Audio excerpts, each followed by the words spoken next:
Hi, my name is Ariel and I'm an employee here at Open Source Maker Labs.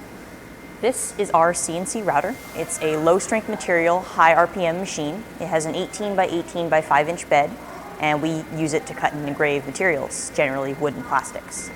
And I've actually worked here for about a year and a half, and until a month ago I had never touched this machine. Our owner and I were running maintenance on the machines in the back half of the lab, and we discovered that with this particular machine the x-axis was binding.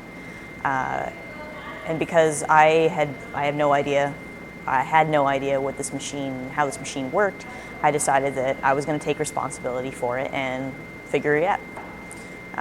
And so I ended up taking the entire x-axis apart and rebuilding it and cleaning it and putting it back together. And what this does is it allows me to understand how the machine works. It allows me to see how all the components fit together and what the machine is doing when it's operating.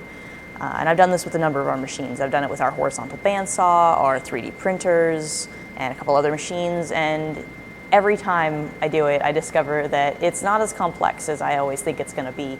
And I find that that's a barrier for a lot of people, is these machines are something we see as complex, something we don't know how to use.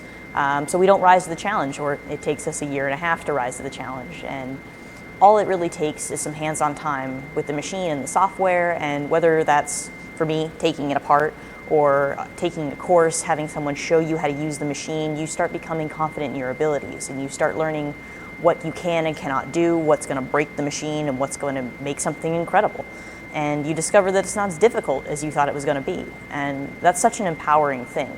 And that's really one of the reasons I love coming in and one of the reasons I love working with these machines.